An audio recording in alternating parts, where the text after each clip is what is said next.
તમારી પાસે એવું શું છે કે જેનાથી દિવસ રાત શૈતાન તમારાથી ડરે છે?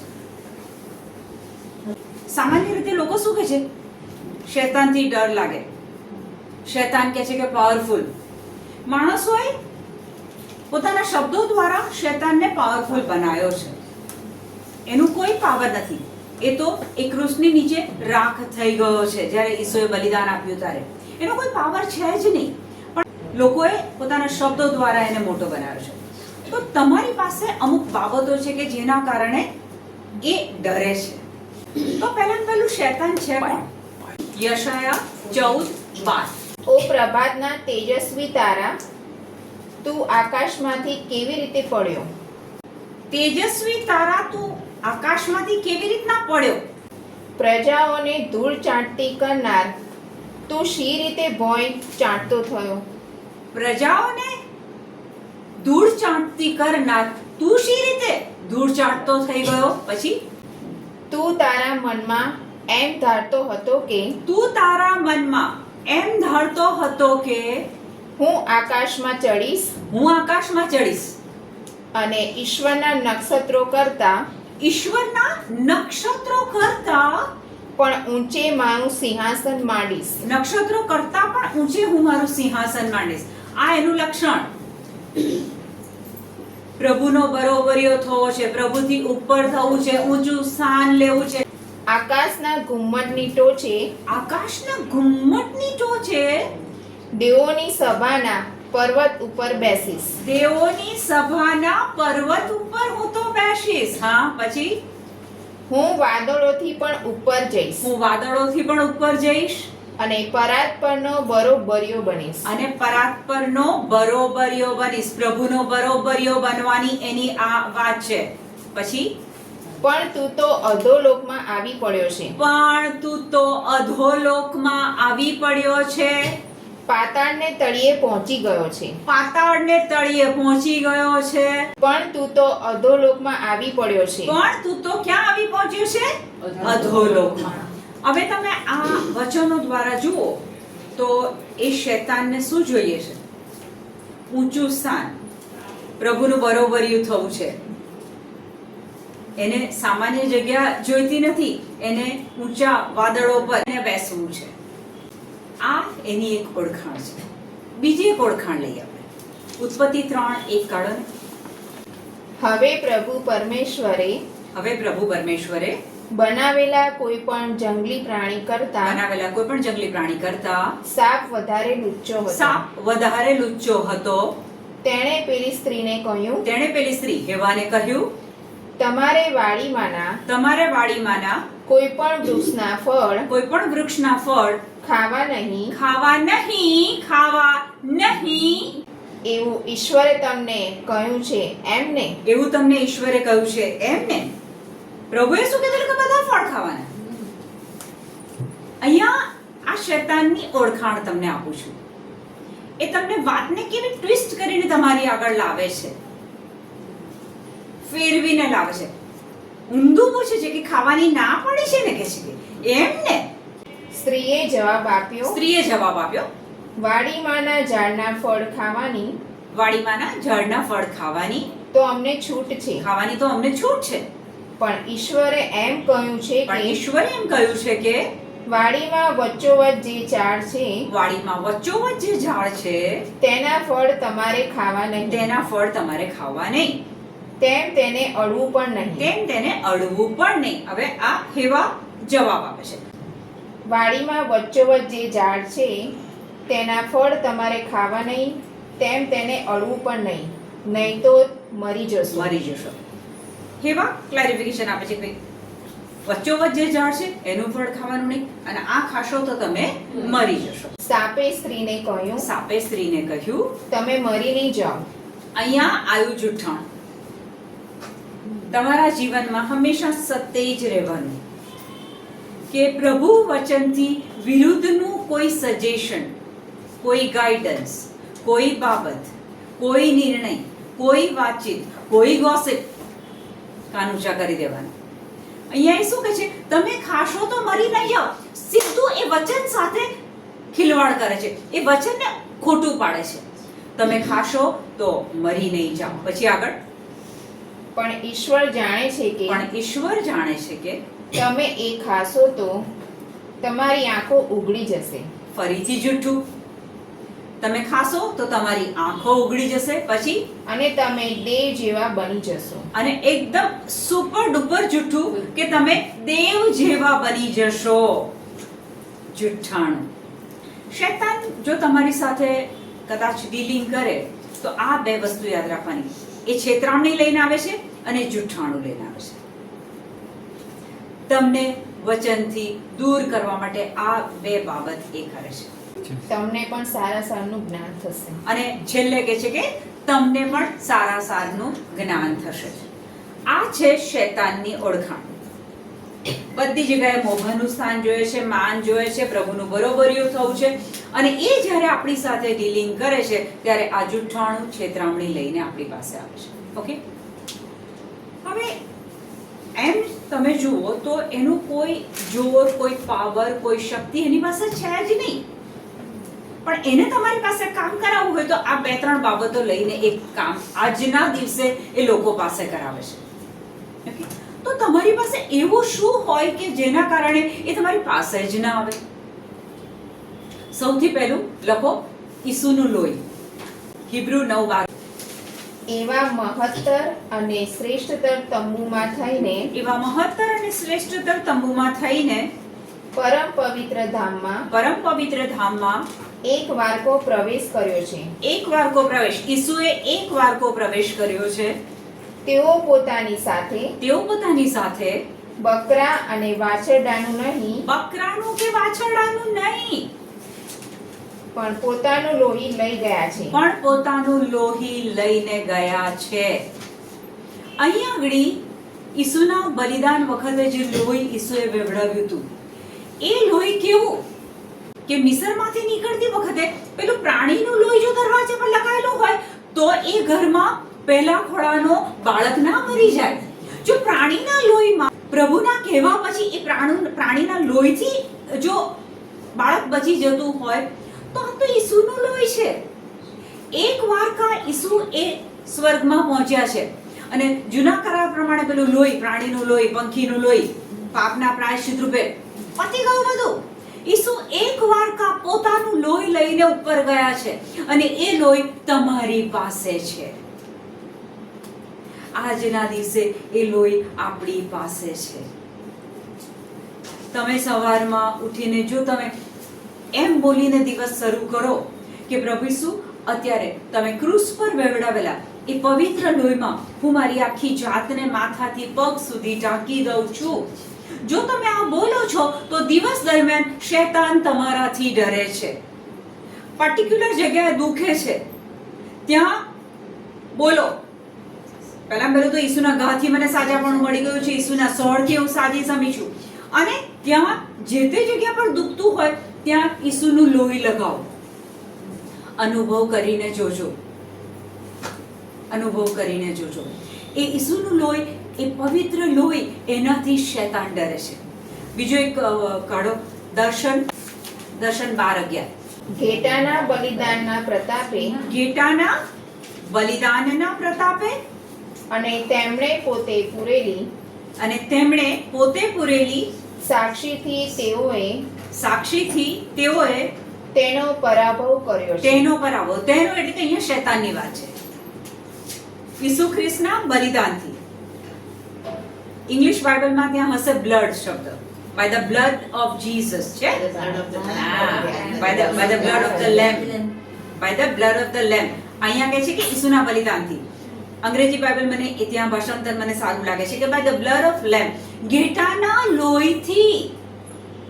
ઘેટાના લોહીના પ્રતાપે અને તેમણે પૂરેલી સાક્ષીથી એટલે કે હું અને તમે જો આજના દિવસે એ ઈસુના લોહીને સ્વીકારીએ છે, એના બલિદાનને સ્વીકારીએ છે, તો ત્યાં પેલો શૈતાન ડરે છે. એને એનો પરાભવ કર્યો છે, એને હરાયો છે. ઓકે, તો ઈસુનું લોહી જો તમારી પાસે છે, જો તમે એને કબૂલ કરો છો, દિવસ દરમિયાન તમારા બાળકને ઈસુના લોહીમાં ઢાંકો છો, તો ત્યાં પેલો તમારાથી ડરે છે. બીજી બાબત આપણે નોંધીએ કે શાનાથી ડરે છે. લખો સેકન્ડ, પ્રાર્થનાથી શૈતાન ડરે છે. યશાયા 45:3, આઇઝાયા 45:23. મેં મારા જીવના સમ ખાધા છે. મેં મારા જીવના સમ ખાધા છે. મેં વચન આપ્યું છે. મેં વચન આપ્યું છે. તે સાચું છે. તે સાચું છે. તેનો અમલ થશે જ. તેનો અમલ થશે જ. મારી આગળ સૌ કોઈ દંડવત કરશે. દંડવત કરશે. ફિલિપી 2 માં કહે છે કે પ્રત્યેક ઘૂંટણ એની આગળ નમશે. તો તમારી પાસે કોઈ પ્રાર્થના માંગે છે, જો મારા માટે પ્રાર્થના કરવાની હોય તો હું કરવાની જ છું, મારા બાળક માટે કરવાની હોય તો હું આસાનીથી કરવાની છું. પણ હું અને તમે ત્રીજી વ્યક્તિ માટે પ્રાર્થના કરીએ છીએ. લોહીનું સગું નથી, કોઈ કશું જ નથી, અને આપણી પાસે એ પ્રાર્થનાનો હેતુ કોઈએ મોકલ્યો છે. હવે તમે રાત્રે ઊંઘવા જાઓ છો ત્યારે રાતના 11:30 12 વાગી ગયા છે. તમે આખા દિવસના થાકેલા છો. તમારો પ્રયત્ન શું હશે? એસી ઓન કરો, લાઈટ ઓફ કરો અને સીધા ઊંઘી જાઓ. ત્યાં તમે જો ઘૂંટણ ટેકીને પૂરી લાગણીથી, શુદ્ધ ભાવથી જે તે વ્યક્તિ માટે ઇન્ટરસેસરી પ્રેયર કરો છો, ત્યાં પેલો શૈતાન ડરે છે.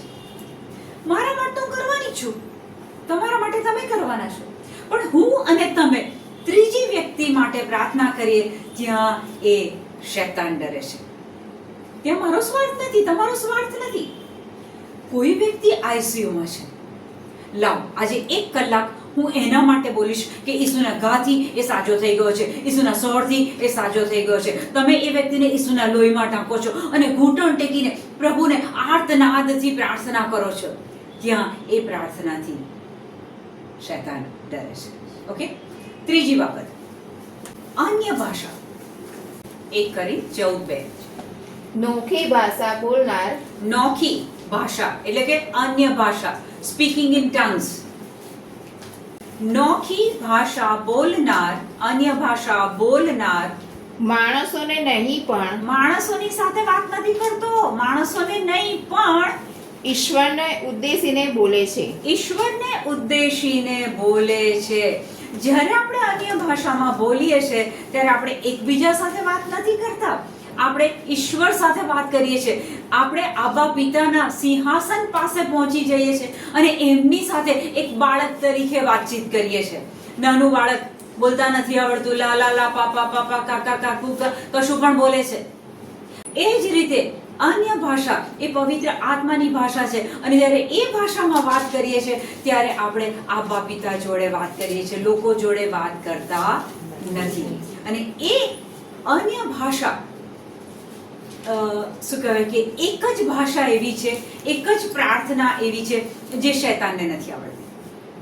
અહીંયા આગળ આપણે અન્ય ભાષામાં બોલીએ છીએ ત્યારે આપણે પ્રભુ સાથે બોલીએ છીએ અને આ ભાષા, આ પવિત્ર આત્માની ભાષા એ શૈતાનને આવડતી નથી. એટલે જ્યારે તમે બોલો છો ત્યારે એને કશી ખબર પડતી નથી. માનો કે તમે હે મારા બાપની પ્રાર્થના બોલો તો એને ખબર પડે છે, પ્રણામ માર્યાની પ્રાર્થના બોલો તો એને ખબર પડે છે. પણ અન્ય ભાષા બોલો ત્યારે પેલો તમારી આગળ રડે છે ને આળોટે છે ને આક્રંદ કરે છે કે પિતા અને આ બાળક બંને શું વાતચીત કરે છે એ એને ખબર પડતી નથી. એટલે અન્ય ભાષામાં વાત કરો, પ્રાર્થના કરો એ સૌથી ઇફેક્ટિવ છે. ત્યાં શૈતાન ઊભો રહેતો નથી. હવે માનો કે તમારા ઘરમાં તમે 1-1.5 કલાક અન્ય ભાષામાં દિવસ દરમિયાન બોલતા હો, એ ઘરમાં પેલાની આવવાની તાકાત ચાલશે? કોઈ સંજોગોમાં એની તાકાત ના ચાલે. યોહાન 4:24. ઈશ્વર આત્મા સ્વરૂપ છે. ઈશ્વર આત્મા સ્વરૂપ છે. આપણે શાના પર વાત કરી રહ્યા છે? અન્ય ભાષામાં પ્રાર્થના કરીએ ત્યારે એ ડરે. ઓકે, ફરીથી વાંચો. ઈશ્વર આત્મા સ્વરૂપ છે. ઈશ્વર આત્મા સ્વરૂપ છે. આપણે બહુ વાર શીખેલા છીએ. તમે આત્મા છો અને તમે આ શરીરમાં રહો છો. ઈશ્વર આત્મા સ્વરૂપ છે. એટલે જેઓ એની ઉપાસના કરે છે, એટલે જેઓ એની ઉપાસના એટલે કે પ્રાર્થના કરે છે, તેમણે એના આત્માના પ્રેર્યા સચ્ચાઈથી ઉપાસના કરવી જોઈએ. સચ્ચાઈથી ઉપાસના કરવી જોઈએ. એના આત્માના પ્રેર્યા, પવિત્ર આત્માના પ્રેર્યા સચ્ચાઈથી પ્રાર્થના કરવાની. બે શબ્દો આયા, આત્માના પ્રેર્યા. અન્ય ભાષા એ પવિત્ર આત્માની ભાષા છે, અને બીજો શબ્દ આવ્યો સચ્ચાઈથી પ્રાર્થના કરવી. આ સચ્ચાઈ શું છે? હૃદયના ઊંડાણ. નો. સચ્ચાઈથી પ્રાર્થના કરવી એટલે શું? આ વચન હું વાંચીશ. યોહાન 17:17. અહીંયા યોહાન 4:24 માં કે છે સચ્ચાઈથી પ્રાર્થના કરવાની. તો સચ્ચાઈ શું છે એ યોહાન 17:17 માં હું વાંચું છું. એમને તું સત્યની દીક્ષા આપી તારી સેવામાં સમર્પિત કર. તારો સંદેશ એ જ સત્ય છે. આ સંદેશ એ જ સત્ય છે. પ્રભુનું વચન એ જ સત્ય છે. એટલે પ્રાર્થના કરીએ ત્યારે અન્ય ભાષામાં અને વચનો દ્વારા આપણે પ્રાર્થના કરવાની, આત્માના પ્રેર્યા અને સચ્ચાઈથી. ઓકે, હવે ચોથો પોઈન્ટ લખો. શાનાથી ડરે છે? શૈતાન એ પ્રભુ વચનથી ડરે છે. જ્યાં જ્યાં પ્રભુ વચન હોય ત્યાં ત્યાં એ ડરે. વંચાવતી નથી. માથી 4 માં 3 વાર ઈસુ પેલા શૈતાનનો સામનો કરવાનો થાય છે ત્યારે 3 વખત એ શું બોલે છે? It is return word of God. શાસ્ત્રમાં લખ્યું છે. પેલો કહે છે કે પથ્થરમાંથી રોટલા બનાય, તો કહે છે કે શાસ્ત્રમાં લખ્યું છે. મારા પગે પડ, તો કે શાસ્ત્રમાં લખ્યું છે. એટલે જ્યારે શાસ્ત્રમાં લખેલું વચન તમારા ડે ટુ ડે લાઈફમાં તમે બોલો, યા તો કોઈ સમસ્યા છે તો બોલો છો, કોઈ સમસ્યા નથી તે છતાંય તમે વચન તમારા ઘરમાં બોલો છો. તમારા, મેં કીધું છે એ પ્રમાણે સવારમાં તમારા ડાઇનિંગ ટેબલ પર એ રેકોર્ડિંગ મૂકી દો. એ વચન જ્યારે હોય છે ત્યારે શૈતાન ત્યાં ગભરાય છે. સો પ્રભુ વચન જ્યાં જ્યાં હોય ત્યાં ત્યાં એ શૈતાન ગભરાય. હવે પ્રભુ વચનની બાબતમાં તો આપણને આત્મિક પ્રગતિ કરવી હોય, સ્પિરિચ્યુઅલી ગ્રોથ આપણો કરવો હોય તો કેવી રીતના થાય એને આપણે સમજીએ. 1 Corinth 3:6. ઓકે, હવે માનો કે તમારે તમારા જીવનમાં ફળ જોઈએ છે, સફળતાના ફળ, શાંતિના ફળ, આનંદના ફળ તમારે જોઈએ છે. તો એ ફળ જોતા હોય તો ઝાડ જોઈએ. ઝાડ જોઈતું હોય તો બી રોપવું પડે. પ્રિન્સિપલ, આ એક સિદ્ધાંત થઈ ગયો કે ફળ જોઈએ છે તો ઝાડ હોવું પડે. ઝાડને હોવા માટે બીજ રોપવું પડે, અને બીજ રોપ્યા પછી આજે બી રોપ્યું, પછી હું ફોરેન જતી રહું, 2 વર્ષ પછી પાછી આવું અને કે મારા ફળ ક્યાં છે? ભાઈ, તે એનું સિંચન કર્યું નથી. ઓકે, તો 1 Corinth 3:6 આના વિશે આપણને સમજાવે છે. વાંચો. મેં વાવ્યું અને અપોલોસે પાણી પાયું, પણ ઉગાડ્યું તો ઈશ્વરે.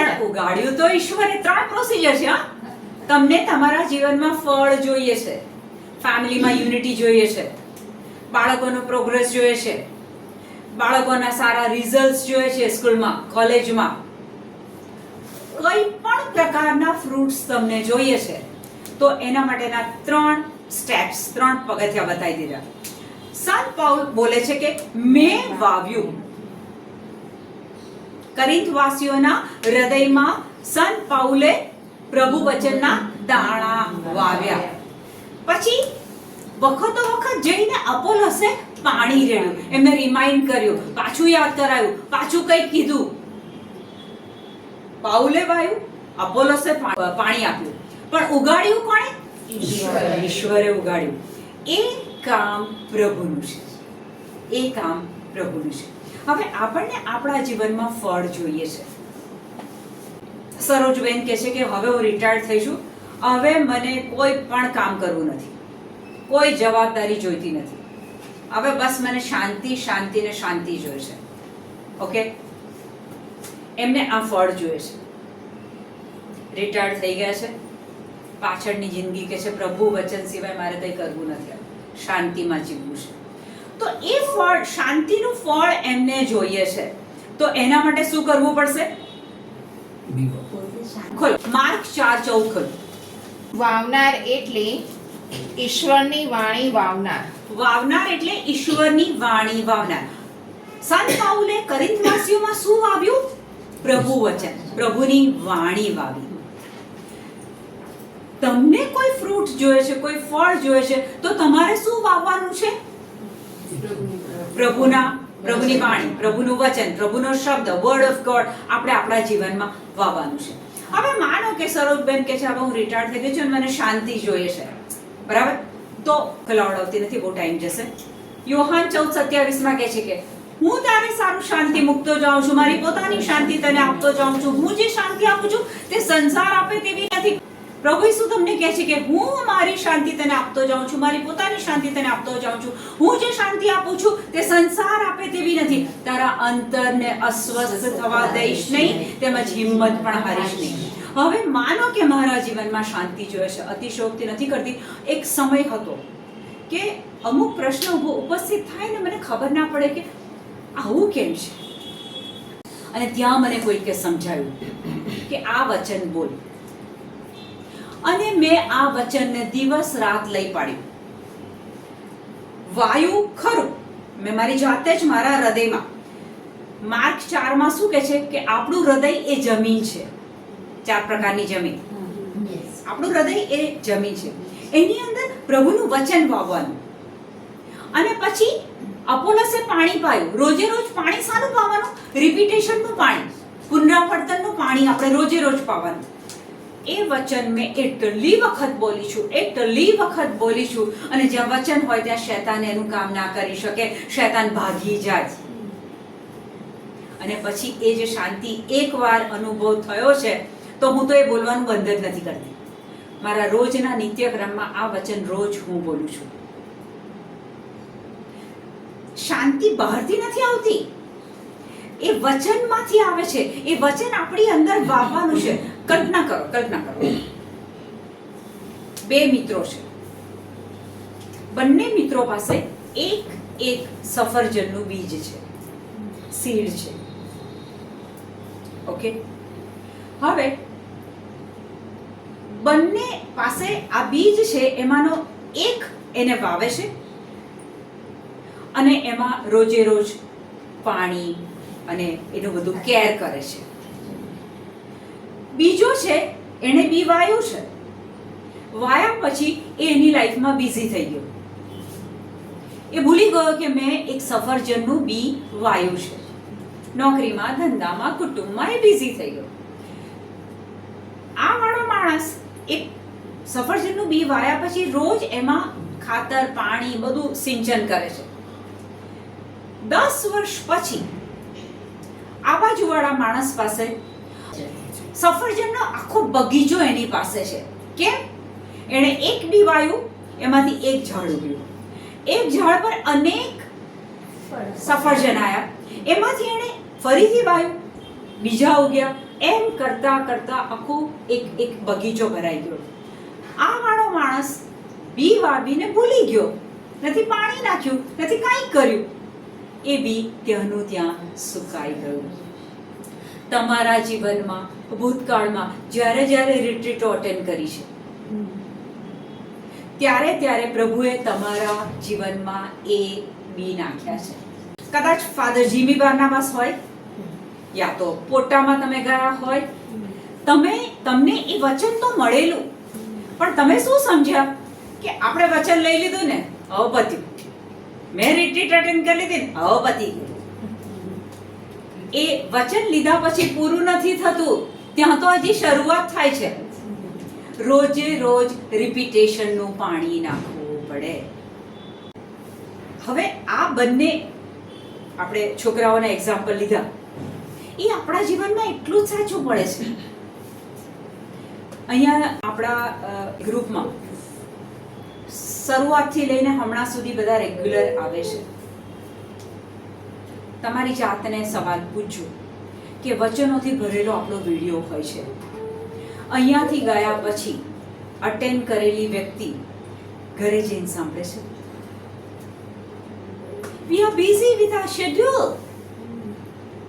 પણ જ્યારે તમે એ વિડીયો 2 વાર જોશો, 3 વાર જોશો, એ વચનો તમારી અંદર જશે, ક્લેરિટી અંદર જશે, ત્યારે ત્યાં એ ફળ આવશે, એ ફણગા ફૂટશે. જ્યારે તમે પ્રભુ વચન અંદર જવા દો છો ને, તો એનો એક સિદ્ધાંત છે. ખેડૂત દાણો નાખે, ખાતર પાણી કરે, પછી તો એ ઊંઘી જાય છે, એનું રોજે રોજ કામ કરે છે. એને ચિંતા કરવાની જરૂર નથી, કારણ કે ઉગાડવાનું કામ કોનું છે? પાઉલે રોપ્યું, અપોલોસે પાણી આપ્યું, પણ ઉગાડ્યું તો પ્રભુએ. એ પ્રમાણે આપણા જીવનમાં પણ જો આ વચન આપણે રેગ્યુલર બોલીએ, રાહ જોઈએ, અરે યાર હું તો 2 મહિનાથી બોલું છું, મને પરિણામ જ નથી મળતું, તો એ કામ આપણું નહીં. ઉગાડવાનું કામ પ્રભુનું છે. આપણા જીવનમાં ઘણી વખત આપણે બહુ જ પ્રાર્થનાઓ કરી હોય છે, અને yet we don't see any fruits. થાય છે ખરું? બહુ પ્રાર્થના પણ કોઈ રિઝલ્ટ નહીં. તો ચેક કરો એ પ્રાર્થના કેવી છે. ખોલો યશાયા 55:11. તે જ રીતે મારા મુખમાંથી નીકળતો શબ્દ પ્રભુ બોલે છે, તે જ રીતે મારા મુખમાંથી નીકળતો શબ્દ એમને એમ પાછો મારી પાસે આવતો નથી. મારી ઈચ્છા પાર પાડ્યા વગર અને મેં સોંપેલું કાર્ય સિદ્ધ કર્યા વગર એ પાછો ફરતો નથી. પ્રભુના મુખમાંથી જે પ્રોમિસીસ નીકળે છે, જે વચન નીકળે છે, એને પ્રભુએ કામ આપ્યું છે. મેં સરોજબેનને કીધું કે આજથી બોલો, પ્રભુ તમે મને કીધું છે, હું તારે સારું શાંતિ મૂકતો જાઉં છું, મારી પોતાની શાંતિ તને આપતો જાઉં છું, હું જે શાંતિ આપું છું તે સંસાર આપે તેવી નથી, તારા અંતરને અસ્વસ્થ થવા દઈશ નહીં, તેમજ હિંમત પણ હારીશ નહીં. આ વચનને પ્રભુએ કામ આપ્યું છે કે સરોજબેન જો આજે બોલે તો એ શાંતિ સરોજબેનના જીવનમાં ફ્લો થવા માંડશે. પ્રભુ જૂઠું બોલતો નથી. એક રણમાં કાઢો મને અત્યારે, એક જ સેકન્ડ, મને રણ 23.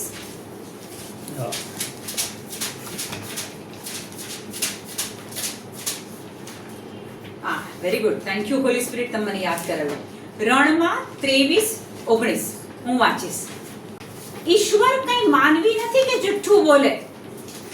પ્રભુ એકવાર પ્રોમિસ આપી દીધી તો આપી દીધી. માણસો બીજાને પ્રોમિસ આપીને ભૂલી જશે. અહીંયા વચનમાં લખ્યું છે, ઈશ્વર કઈ માનવી નથી કે જુઠ્ઠું બોલે, એ કઈ માણસ નથી કે પોતાનો વિચાર બદલે. માણસો વેવરિંગ હોય, આજે કંઈક વિચાર કરે, કાલથી ચર્ચમાં જઈશ, કાલથી બાઇબલ વાંચીશ, કાલથી વચનો લખીશ, અને પછી વિચાર બદલાઈ જાય. ફરીથી વાંચું છું, ઈશ્વર કઈ માનવી નથી કે જુઠ્ઠું બોલે, એ કઈ માણસ નથી કે પોતાનો વિચાર બદલે. એ તો જે બોલે છે તે પાળે છે, જે કહે છે તે કરે છે. આ વચન મને બહુ જ ગમે છે. એ બોલે છે તે પાળે છે, અને તે કહે છે તે કરે છે. આપણે વચન નથી બોલતા, ત્યાં આપણે કાચા પડીએ છીએ. એટલે કે પ્રાર્થના કદાચ આપણી બહુ વખતથી નથી સંભળાતી, એનો જવાબ નથી મળતો, તો ત્યાં આપણને એક ક્લિયર પ્રભુ હિન્ટ બતાવે છે કે વચનથી ભરેલી પ્રાર્થના. હું મારી રીતે જો પ્રાર્થનાને એક મૂકવાની કોશિશ કરું તો પ્રભુ સાથે વાતચીત કરો છો તો પ્રભુનું વચન લઈને બોલો. દાખલા તરીકે પ્રભુ ઇર્મિયા 1:12 કહે છે કે મારું વચન પૂરું કરવાની બાબતમાં હું જાગૃત છું. મેં પ્રોમિસ આપી છે એ પૂરું કરવાની બાબતમાં હું જાગૃત છું. પણ પ્રભુ કહે છે તારા મુખમાંથી બોલ તો ખરો, એ વચન બોલ તો ખરો. આ એક માસ્ટર કી છે. કશું બી જોઈએ છે, બાઇબલનું વચન કાઢો. સાજાપણું, શાંતિ, progress, unity, restoration in married life, શું જોઈએ છે? યોહાન 3:3 ઈસુ કહે છે કે જો તમારો પુનર્જન્મ ના થયો હોય તો તમે ઈશ્વરના રાજ્યમાં દાખલ થવાને લાયક નથી. યોહાન 3:3 આ ઈસુ પોતે બોલે છે. તો તમારો પુનર્જન્મ કેવી રીતના થાય છે? ખોલો 1 Peter 1:23. જો આપણે આત્મિક પ્રગતિની વાત કરી રહ્યા છે, જેમાં પ્રાર્થના, વચનોથી ભરેલી પ્રાર્થના. પ્રભુ કહે છે કે એવી જમીન કે જેની અંદર એ વચન જાય અને એનું ફળ આવે, એનો પાક આવે. ઓકે, તો ત્યાં આપણે રેફરન્સ આવે છે કે તમારો પુનર્જન્મ એ પ્રાર્થનાથી થયો છે. તમારો પુનર્જન્મ એ પ્રાર્થના કરવાથી થયો છે. જે તમે વર્ષોથી કરી રહ્યા છો એ પ્રાર્થનાથી તમારો પુનર્જન્મ થયો છે. એનો જવાબ અહીંયા મળે છે, વાંચો. તમે નશ્વર નહીં તમે નશ્વર નહીં પણ અવિનશ્વર બીજ મારફતે અવિનશ્વર બીજ મારફતે ઈશ્વરના જીવંત ઈશ્વરના જીવંત અને શાશ્વત શબ્દ દ્વારા શાશ્વત શબ્દ દ્વારા, વચન દ્વારા, પ્રભુ વાણી દ્વારા નવો જન્મ પામ્યા છો. નવો જન્મ પામ્યા છો. તમે નવો જન્મ પામ્યા છો, ચોક્કસ. તમે યુ આર બોર્ન અગેન. તમારો પુનર્જન્મ થયો છે. અહીંયા શું કહે છે કે પ્રભુના વચનથી, શબ્દથી. પ્રારંભમાં શું હતું? શબ્દ હતો. જ્યાં સુધી એ શબ્દ તમે નથી લીધો, એ હૃદયમાં નથી વાયો, ત્યાં સુધી આપણને એ ફળ મળતા નથી. તમારો પુનર્જન્મ શબ્દથી થયો છે. તમે એ શબ્દને પકડ્યો છે અને એ શબ્દમાંથી તો શું નીકળે? પ્રકાશ નીકળે. એ શબ્દમાંથી જ પ્રાર્થના નીકળે. એ શબ્દએ શું શીખવાડ્યું? પ્રાર્થના. હે અમારા બાપ તું સ્વર્ગમાં છે, એ શબ્દએ શીખવાડ્યું છે. એ ઈસુએ આપણને શીખવાડ્યું છે. સ્ટાર્ટિંગમાં આપણે શૈતાનનો એક રેફરન્સ લીધો કે બેના લક્ષણ કેવા અને કેવી રીતના તમારામાં કામ કરી જાય. ઓકે, તો માર્ક 4 એક વાક્ય આવે છે, વાવનાર એટલે ઈશ્વરની વાણી વાવનાર. જમીનની 4 પ્રકારની જમીનમાંથી એક પ્રકારની જમીન એવી કે છે કે પગથી પર પડેલા બી એટલે શૈતાન આવીને ઉપાડી જાય છે. માર્ક 4:15. પગથી ઉપર પડેલા બી એટલે એવા માણસો જેમનામાં એ વાણી વાવવામાં આવી છે, પણ જેમણે એ સાંભળી કે તરત જ શૈતાન આવીને તેમનામાં વાવેલી વાણી ઉપાડી જાય છે. પગથી પર પડેલા બી આપણને ખબર છે કે વાવનાર તો વાવે છે, દાણા નાખે છે, પણ પેલો શૈતાન તરત ઉપાડીને લઈ જાય છે. આમાં શું પ્રક્રિયા બને છે એ માર્કથી 13:19 વાંચો. આ પ્રક્રિયા શું બને છે એ માર્કથી 13:19 આપણે સાંભળીએ. જ્યારે કોઈ ઈશ્વરના રાજ્યની વાણી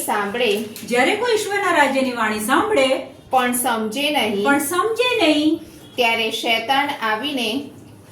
શૈતાન આવીને તેના હૃદયમાં જે વાવ્યું હોય છે તે ઝડપ મારીને લઈ જાય છે. એટલે કે અત્યારે અહીંયા દાણા તો આપવામાં આવે છે, વાવવામાં આવી રહ્યા છે, પણ જો એ વચન તમારી, એ ક્લેરિટી તમારી અંદર ના ગઈ તો પેલો શૈતાન આવીને ઉપાડીને લઈ જાય છે.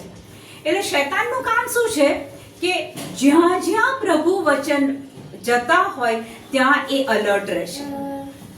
એ જો પેલો માણસ કે સ્ત્રી સમજી નહીં તો એ વચને તરત જ પાછું ઉપાડી લે છે. અને લોકોને કદાચ પ્રભુ વચનનો પાવર, શક્તિ ખબર નથી, પણ શૈતાનને બરાબર ખબર છે. એટલે આ કામ એ પહેલું કરી લે છે. યોહાન 10:10 કહે છે કે ચોર ચોરી કરવા, કતલ કરવા અને નાશ કરવા આવે છે. ચોર ચોરી કરવા આવે છે, શૈતાન ચોરી કરવા આવે છે. એ ચોરી કરવા આવે છે. શૈતાન ચોરી કરી જાય છે. શું ચોરી કરી જાય છે? તમારી અંદર જે પ્રભુ વચન વાયુ હોય એને એ લઈ જાય છે. શૈતાનને તો આ પ્રભુ વચનની શક્તિ ખબર છે, એટલે એ તો સતત સજાગ છે કે જ્યાં પ્રભુ વચન હોય તેને હું ચોરી લઉં. તમારામાંથી જો પ્રભુ વચન નીકળી જાય ને, તમે ખોખલા થઈ જશો. શૈતાનને તમારી પર અટેક કરવા માટે આ સૌથી મજબૂત હથિયાર છે કે તમારી અંદરથી વચન જ કાઢી લે. રાત દિવસ કરો ને પ્રાર્થના, પ્રભુ વચન વગરની પ્રાર્થના કર્યા કરો. પ્રભુ આપો ને, પ્રભુ સાજાપણું આપો ને, પ્રભુ પૈસો આપો ને. પ્રભુ કે છે વચનમાં મેં તને કીધું છે કે મારા ગાથી તું સાજી છે. પ્રભુ કે છે વચનમાં 2 કોરિન્થીયસ 8:9 લખ્યું છે કે ઈસુએ ગરીબી લઈ લીધી અને તમને તવંગર બનાવ્યા. પ્રભુ કે છે મેં તમને બધું આપેલું છે. શબ્દ બોલો, મારા મુખમાંથી નીકળેલો શબ્દ પૂરું કરવા માટે હું જાગૃત છું. ઇર્મિયા 1:12. તો આ છે સૌથી ઇફેક્ટિવ પ્રાર્થના. પ્રભુનો શબ્દ, પ્રભુનું વચન એટલે કેવું? શક્તિશાળી, ચમત્કારિક, અસરકારક, જીવંત અનંત જીવન આપનાર આ શબ્દ, પ્રભુનો શબ્દ, જો આપણે આનું મહત્વ આજે સમજી ગયા ને તો દિવસ દરમિયાન બીજો બધો કાટ તમે નહીં ઘૂસવા દો અંદર. આજે ટીવી નહીં જોઉં તો ચાલશે, આજે બાઇબલ વાંચી લો. આજે ગોસિપ નહીં કરું પણ હું પ્રભુ વચન સાંભળીશ.